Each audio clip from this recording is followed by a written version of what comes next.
Chapter 5. We'd both been watching Odette scrub the deck for hours, and the fun had worn off just a little. To Odette's credit, she hadn't stopped, though her pace had slowed considerably, and she was biting her lip in pain. Her arms, unused to the rigorous work servants completed, were sure to be jolly sore the next day. "I'll enjoy watching this for a couple weeks," Kurdy snickered. Odette had worked her way over to the area of the deck nearest the captain's quarters, far away enough that, combined with the lapping waves and relentless wind, I was confident she wouldn't overhear us, even if we could still see her.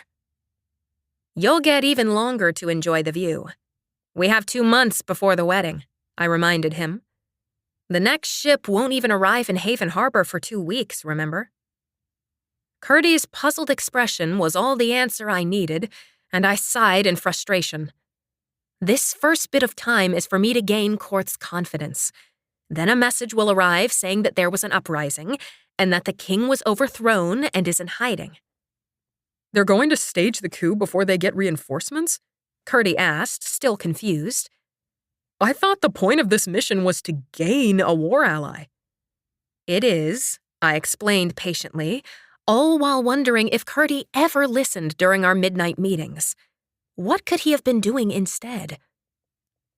"When I get that message that my father is in hiding, I will act all upset and convince my new fiancé that he needs to send ships to aid my father in retaking his throne." Understanding dawned in Kurdy's eyes. "Oh, and when they get there, he will think those in the castle are the imposters." "Precisely. Soldiers marching into battle don't stop to ask for identification before attacking. They follow orders. So I intend to have Korth give them orders." "So if they're told to eliminate all those who are in the palace..." "Then the corrupt government will fall. The rebellion will back up the story, and within a month or 2, Raquel will be gone, and we will have new leadership." Kurdy nodded, chewing on his chapped lip as he thought. "What if Odette escapes and raises the alarm?" he asked. "Then you will get into a lot of trouble," I said with a laugh. "You and Garrick volunteered to be her babysitters, remember?" He wrinkled his nose. "So I have to stay with her all the time?" "That's the idea of babysitting." I bumped his shoulder. "But it won't be non-stop. You'll both need sleep. I'm sure you and Garrick can work out a schedule to swap off duty." "And time to report to you," Kurdy reminded me. "I can't very well bring her with me when you and I see each other." "True, but that won't take too long." I grinned wickedly. "Now we just need to think up something smelly for her to do." "Emptying chamber pots?" Kurdy suggested. "A good choice for the smell and mess, but I don't want her in the castle where it would be easy for her to alert someone. Besides, you and Garrick can't very well tag after a chambermaid without arousing suspicion. No, it will need to be something that men and women do together." "I can think of something you and I could do together," Kurdy teased, trailing a finger across my hand. I rolled my eyes. "You stop that. I'm a princess now, remember? What if Prince Korth saw you?" "He isn't here." I wanted to snap back with a sarcastic retort. Kurdy knew full well that I wasn't interested in him, but persisted in his ribbing anyway. How could I phrase things so that he would know I was serious without being offended that I was done with his jokes?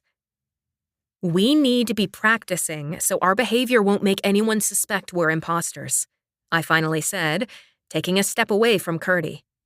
"And that means all of us. We only have a few days before our lives will depend on it." Kurdy stuck out his lower lip in an exaggerated pout. "I thought you'd want to reward me for volunteering to watch her." "And you have my undying gratitude." Kurdy huffed, but I ignored him and struck up a conversation with the ship's captain instead. Out of the corner of my eye, I saw that Kurdy continued to watch me, arms crossed and leaning against the mast, but he didn't make any additional advances. When Odette worked her way back over to his area of deck, he made no effort to move out of her way. Nor did he spare her a single glance. My feet and stomach had long since grown accustomed to the gentle swooping sensation of the ship rising and falling as it cut through the waves, and I found the sun-filled afternoon the most glorious I'd ever experienced. I leaned so far over the bow of the ship that I could see the mounted figurehead of the siren below me and breathed in the salty sea air that whipped my hair back. So this was what Odette had felt like before I'd replaced her. Not a care in the world, no chores or tasks to harden her hands or resolve. She got to sleep whenever she wanted to, eat however often and as much as she desired, and had servants waiting on her hand and foot. Now she would have none of that. She would be torn away from her own family and her life of luxury and be made to work for a living.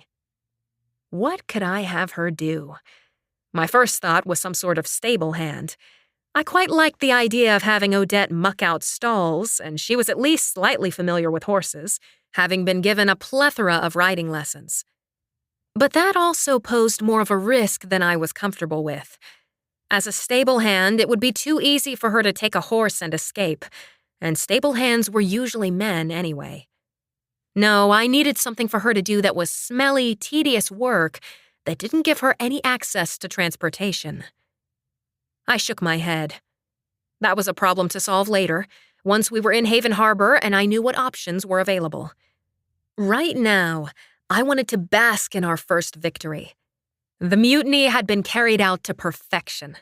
We had suffered no casualties at all, and Odette was on her hands and knees, scrubbing the deck with a burning, smarting lye soap that would callous her pampered princess hands in no time.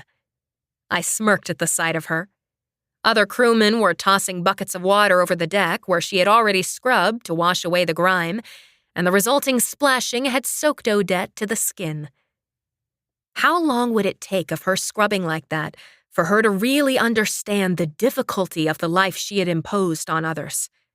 The bit of fabric she always carried with the 3 tiny dark stains had fallen out of her bodice and into the discolored water. She snatched it back up and shoved it out of sight again.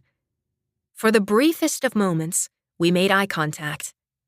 A blaze of anger sparked in her eyes, but she quickly lowered her gaze to her task, dipped her brush back into the water, and set to scrubbing again. It didn't matter how angry she was. I had all the power now, and she had none.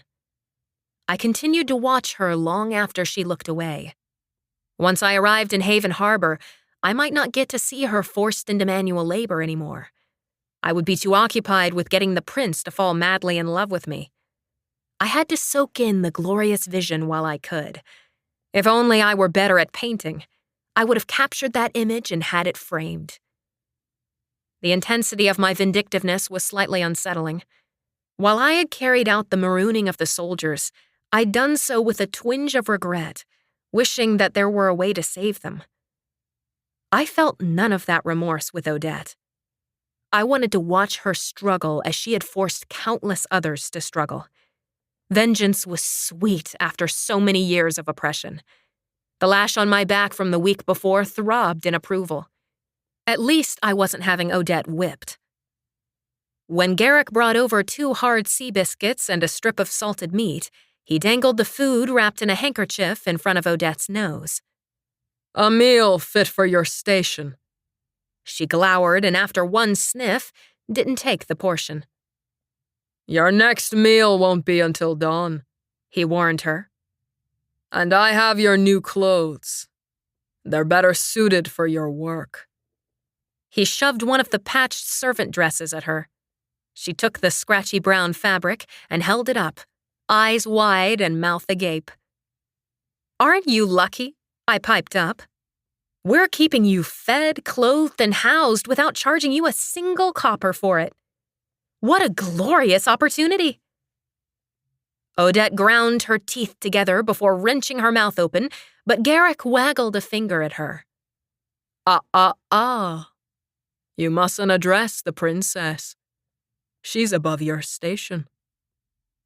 It was worth risking execution from treason and mutiny to see the look of horror on her face. Chapter 6. Our final meeting was held the morning Haven Harbor's shore came into view. Fishing boats bobbed gently on the horizon, flickering like tiny specks below the azure sky. Lighthouses punctuated the jagged coastline, their whitewashed towers stretching skyward even though their beacons were rendered invisible in the blazing sun. The Eborian flag fluttered proudly from the ship's mast, its vibrant emerald color snapping in the brisk sea breeze. I had devoted hours to readying myself to meet Prince Korth. Odette's opulent gowns had been packed safely in a trunk for the majority of our voyage and were the only things aboard that didn't feel stiff and crusty from salt. Mother had often griped that it wasn't fair that Odette indulged in so many sweets while never losing her trim figure. But I couldn't help but feel grateful as I pulled on one of the gowns, a light pink one with silver trimmings. It fit surprisingly well, even though I was slightly thinner than Odette. I ran my hands over my waist, smoothing out the few wrinkles in the fabric. Despite my best efforts, I still felt an uncomfortable layer of salt clinging to my skin, and my hair, stiffened by the briny air, resisted the curls I had tried to coax out of it. I'd been made for this façade. It was the best I could manage aboard a ship, but would it be enough to win over a prince? I shook my head and pulled my attention back to the discussion. Odette had been confined to the brig while we finished plotting. We all had every expectation that she would make some bid for freedom once we reached Haven Harbor, but I knew full well that she couldn't swim, so her attempts would wait until we were ashore. "It will be up to you two," I said, addressing Curdy and Garrick, "to keep her controlled. Take shifts and let us know if you need more help." A little snip like her won't pose any problem. Garrick chuckled while Curdy nodded fervently. So long as you can find us work that we can all do together. I'd hate to leave my dear son and daughter. His face twisted into a leer. I nodded. Of course. I would never dream of breaking up a family that is so close. Why, I heard that you do everything together. It would still be easier to just kill her and be done with it. Thad grumbled.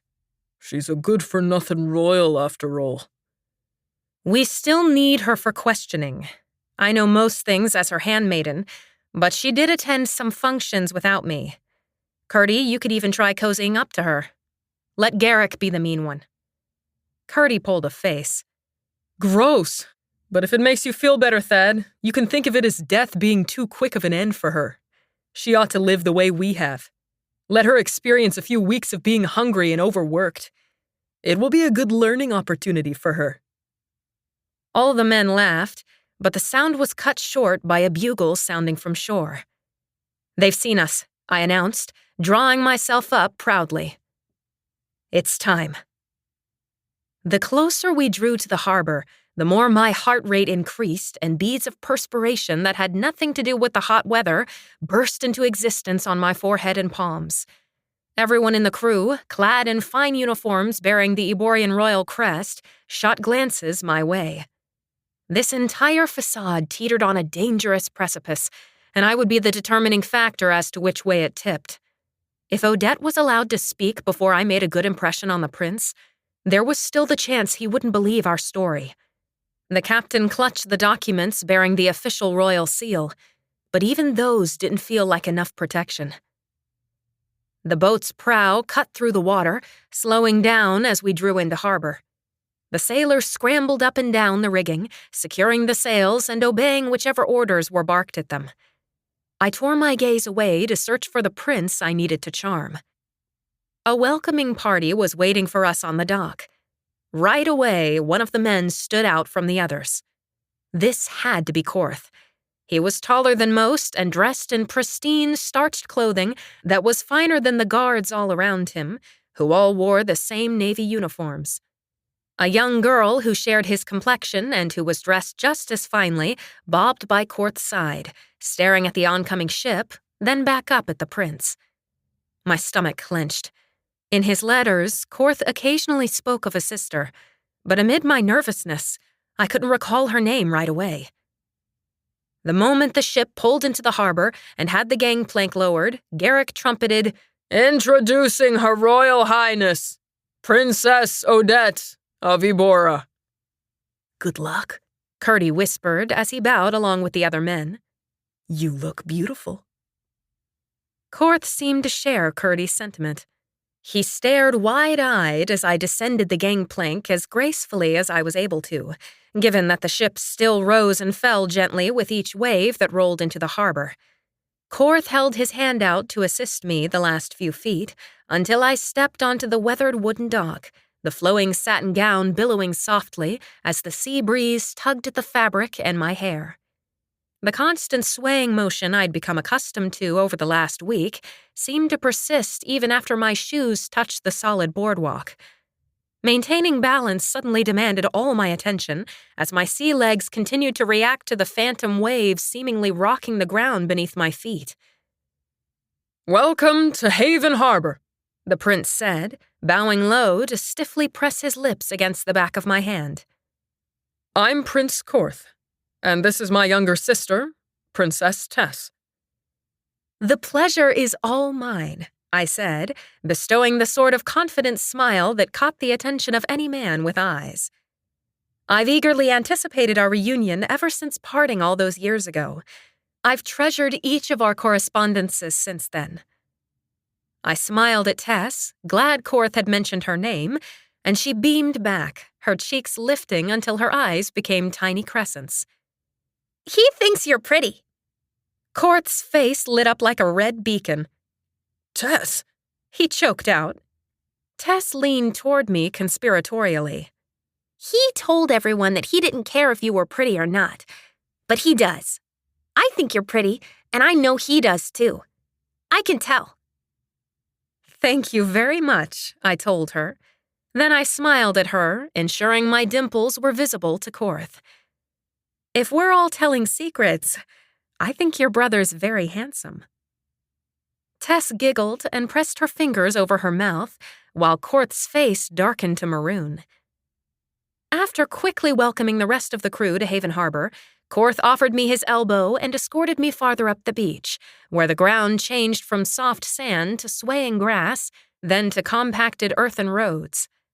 A carriage waited for us, adorned with intricate carvings and gilded accents, and drawn by 4 dappled horses. The polished mahogany panels gleamed in the midday sunshine, and curtains were drawn back from the windows so anyone watching would be able to see the occupants inside. Korth certainly knew how to make a good impression. He sprang ahead of me to open the carriage door and give me a hand up, then did the same for his sister before climbing in and seating himself next to Tess, opposite of me. The sound of the lapping waves and screaming gulls couldn't drown out the pounding of my heart as I settled myself onto the plush velvet cushions. The façade was still barely visible over the sandbanks. At some point, a child had constructed a large sandcastle, and the distant images of the other mutineers scurrying about, unloading cargo and signing papers, made it appear like they were the tiny occupants of the sandcastle's highest turret. My attendants? I inquired politely. I trust they will be taken care of. They will be shown to the castle and settled within the hour, Korth assured me, also watching out the window. The driver clucked to the horses, and the last thing I saw before the carriage whisked the dock from sight was the majority of the rebels waving from the shore. A genuine smile broadened across my face as I waved back at them until they faded from view. I turned my attention to my fiancé, but Korth didn't appear talkative. Brow perspiring slightly, he sat rigidly upright with his hands curled into fists on his knees and stared at a point just over my shoulder while his sister cheerfully chattered away about the finishing school she would go to when she turned 14 in a couple years. Each time we passed over a bridge, Korth would stare out of the window as if he longed to leap from the carriage and fling himself over the ramparts. My own sweating would become very unladylike soon. The weight of our entire mission pressed on my shoulders and clamored in my ears in a way that left my mouth dry and my smile frozen in place. Surely a prince ought to say something to the woman he planned to marry. Was he simply nervous about meeting his betrothed? Or did he suspect my treachery? I'm glad to finally see you again, I told Korth during a break in Tess's monologue while she drew breath. It's been so long since the siren plague began that it feels surreal to be here at last. He nodded. I know the feeling. Then, because he seemed to be scrambling for something to say, added, Was your voyage eventful?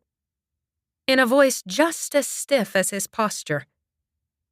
Not particularly. A few mild bouts of seasickness, but there was no trouble with any sirens, and we didn't even have a single rainstorm. I wish I had more interesting events to report. I'm glad you arrived safely. Korth took several deep breaths as if to ask another question, and though I waited expectantly, he closed his mouth each time. Tess, I said, turning to his sister, how old are you? I just turned 12, she answered proudly. I'm old enough to help with trials now. Oh, really? How exactly do you help with those?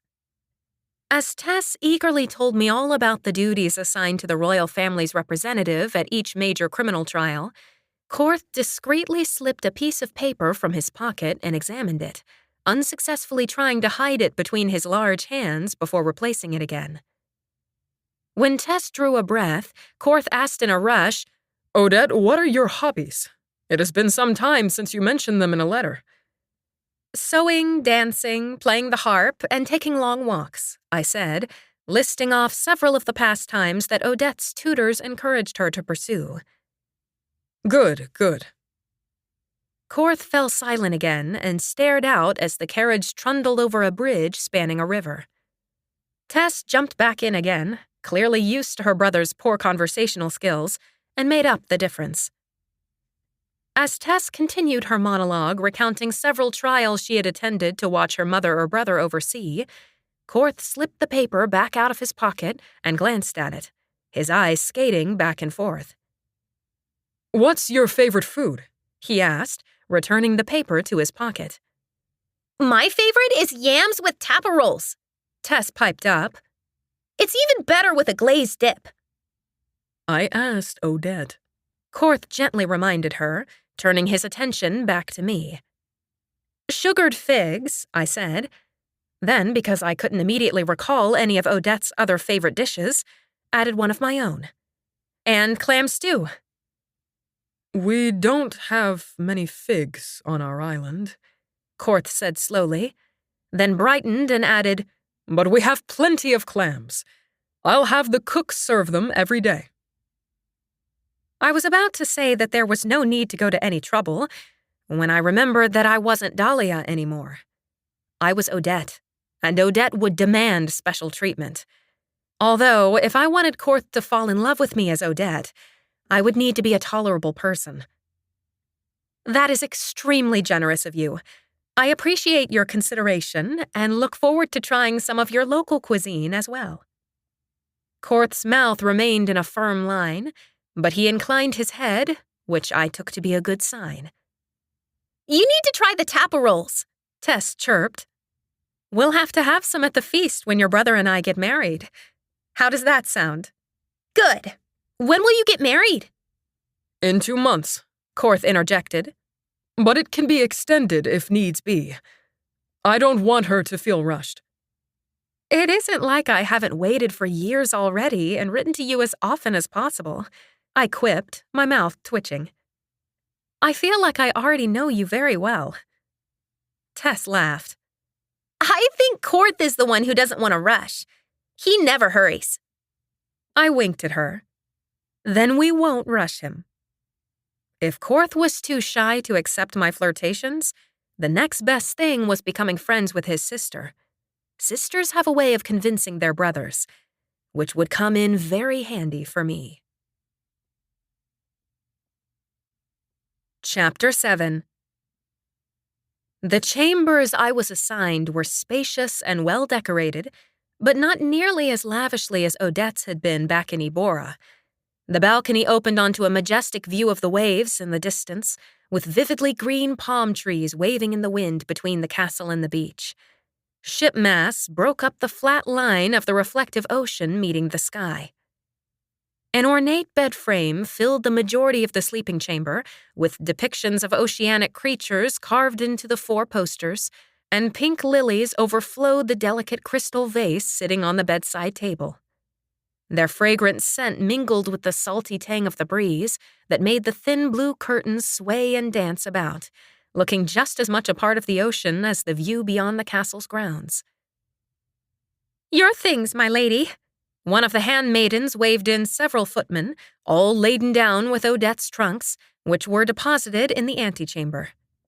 "We're here to help you settle in. There is a bath already prepared."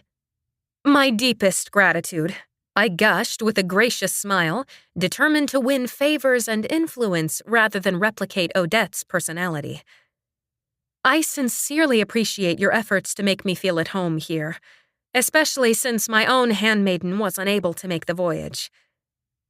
The handmaiden beamed as she dropped a curtsy and busied herself with unpacking the trunks, hanging gowns, and organizing my belongings.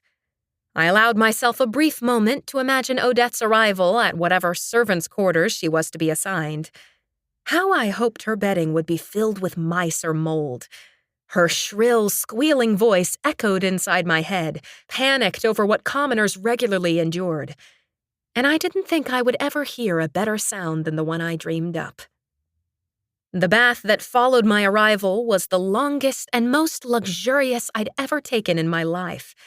Gone was the frigid water, harsh soap, and stiff-bristled wash brushes of the servants' communal bathing area back home, replaced by warm water scented with oils and flower petals.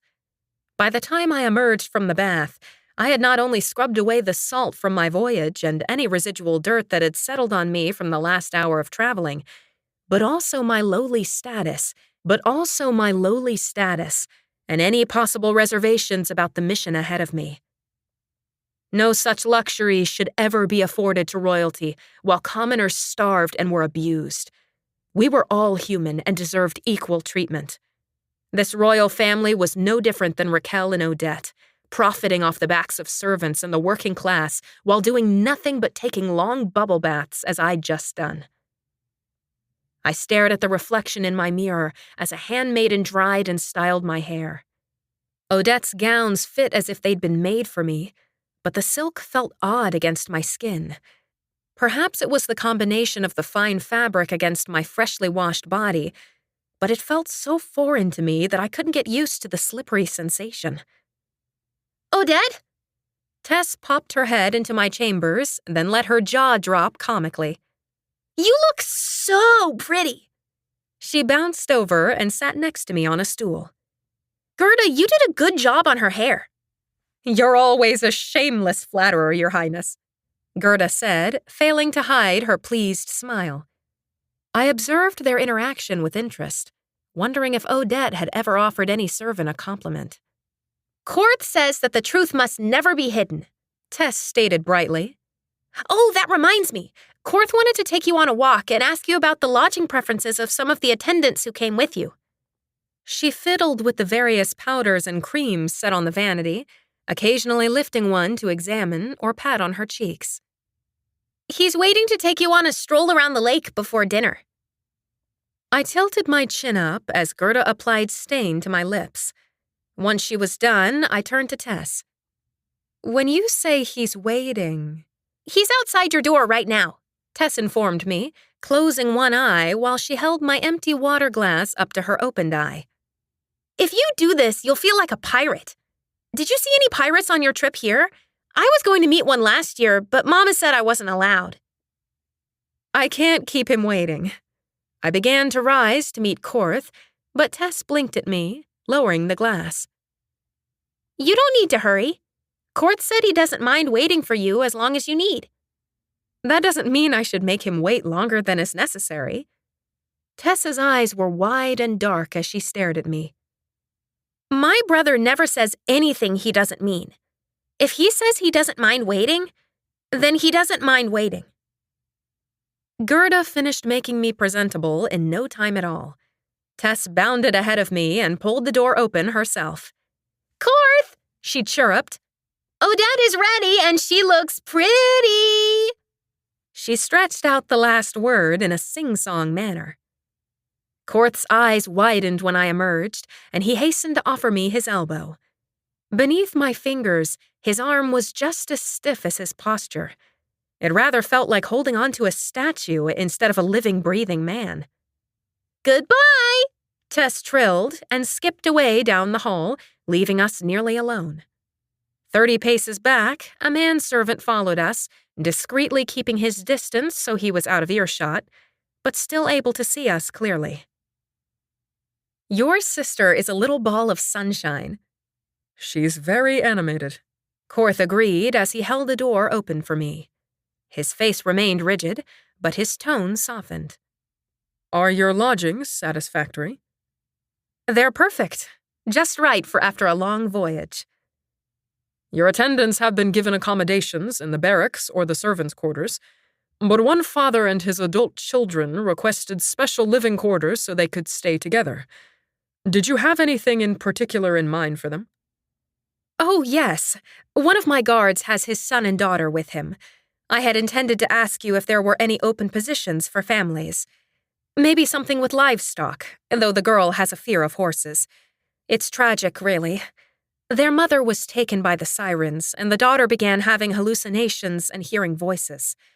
Either her brother or her father has to stay with her all the time to help her distinguish reality from fantasy. I'm sorry to hear that, Korth said, and I was pleased to hear a note of real regret in his voice. At least he had some sort of emotions after all.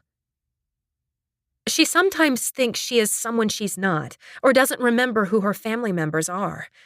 Her father was hoping that a change of scenery would help her regain her real memories. Korth remained quiet as he mused over the problem while we made our way through the gardens toward the lake. They don't have experience beekeeping, do they? I don't believe so. The moment I said it, I regretted it.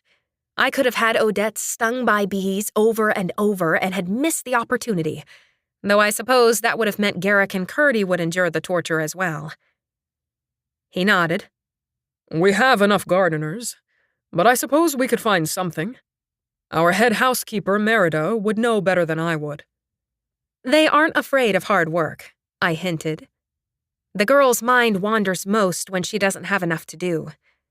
It is difficult to have a family member who suffers memory loss, Korth murmured, so quietly that I could barely hear him, and wasn't even sure if he intended me to. Soon we reached the lake. Weeping willows grew on the far side from the castle, slender branches dipping into the water and entwining with the reeds and cattails lining the shore. Occasionally, a ripple would appear in the lake when a fish broke the surface, but the lake was fairly still other than a gaggle of geese gliding across the water's surface. Their white feathers provided a stark contrast to the lake's deep blue while they honked at the afternoon sun.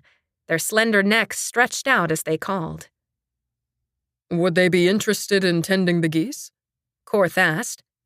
I believe Merida mentioned we were in need. There is a small cottage there, but it isn't in very good repair right now. He gestured at the small, dilapidated house set so far back that I could barely see it between the shaded trees. The idea of Odette being confined to a tiny shack on the outskirts of the grounds and tending smelly geese who likely would chase her was the most glorious thing I could have imagined, even better than being stung repeatedly by bees. I think that would be perfect for them. I'm glad to hear it. I'll let Merida know as soon as we return. Korth's eyes were still fixed forward, staring at the distant lake. Determined to not let conversation lag, I noted, Tess told me you never say anything you don't mean. That's true, he said simply. No one should. If only everyone shared your integrity, I said, giving his bicep a light squeeze. I hadn't thought his arm could get any more tense, but it did. Silence swelled between us, and I felt torn on how to address it.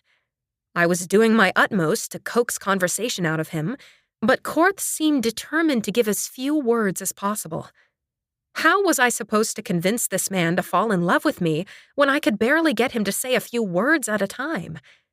I'd assumed that the prince I was going to marry would be outgoing and confident. Was he simply shy? Or was it something more? Was he perhaps unhappy with the arranged marriage? Odette certainly had been, and Korth had every right to share her feelings.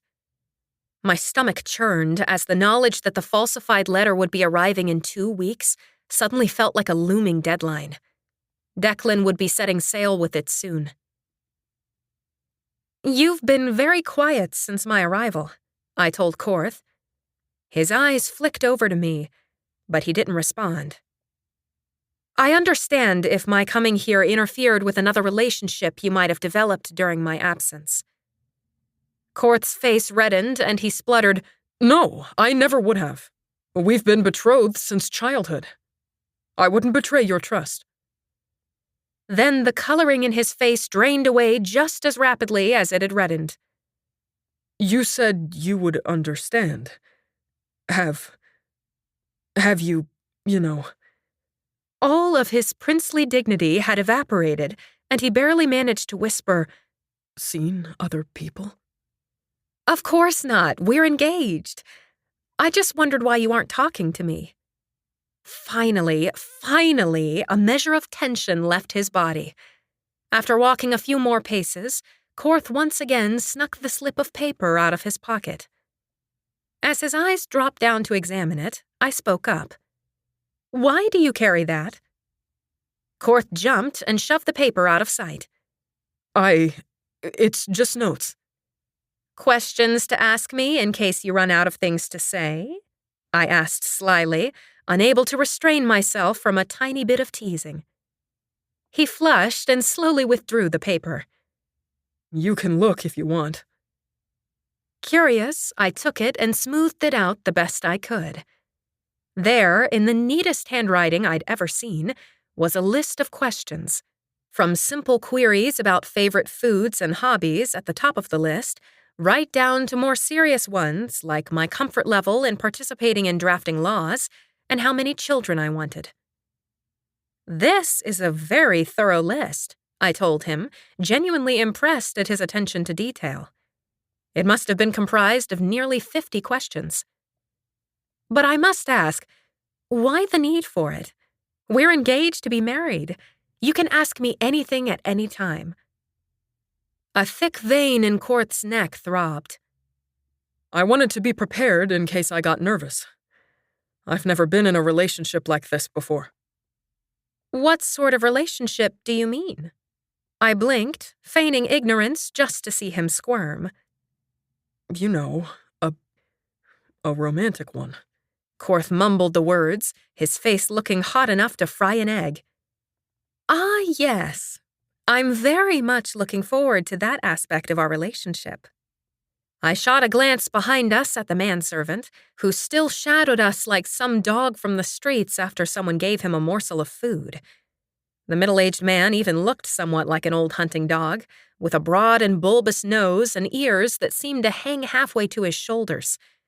He walked with a slight limp, but each step was purposeful, again reminding me of a faithful hound who would tail his master to the very end. "Will he always follow us?" Yes. Until we're married, we can't be alone together. We need a chaperone. His name is Godfrey." "I see. Is it because you're worried that I might make advances? Or should I be worried about such things from you?" I inclined my head and whispered, "Are you a dangerous man to be alone with?" Korth's ears darkened to maroon, and he began spluttering again. He really was cute when he was flustered. "No, I'm not. It's just that the rules, and to protect your reputation." "Ah, yes, we can't have you sullying my reputation. That would be quite the scandal." Korth's eyes darted around, and his movement became so stiff it was as though he had become a nutcracker. I tilted my head curiously. Had he never been flirted with before? If he didn't know how to respond, it could either make my task much easier or much more difficult.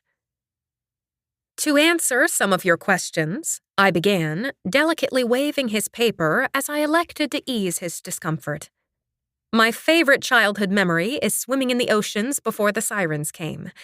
I would be delighted to participate in drafting any laws or legal proceedings that require my input.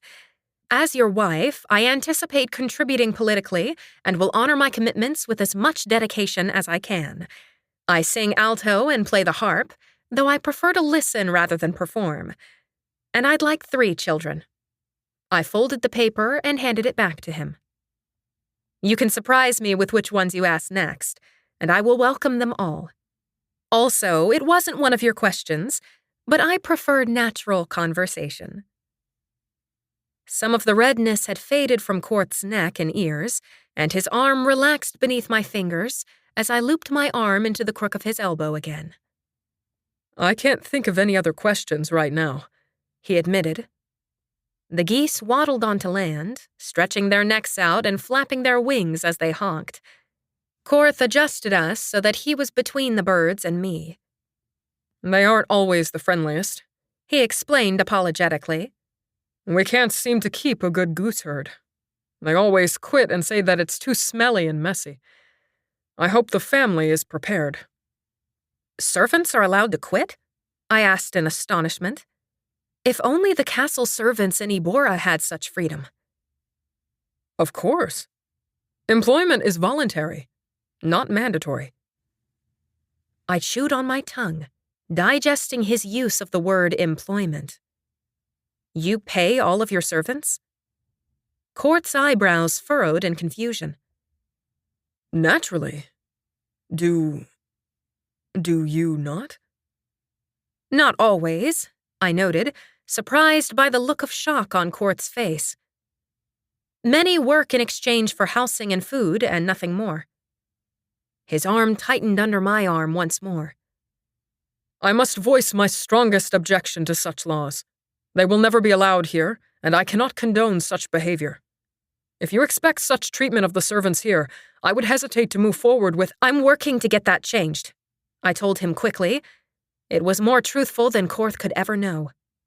My father has a few reservations, but I feel like it would be best for the people.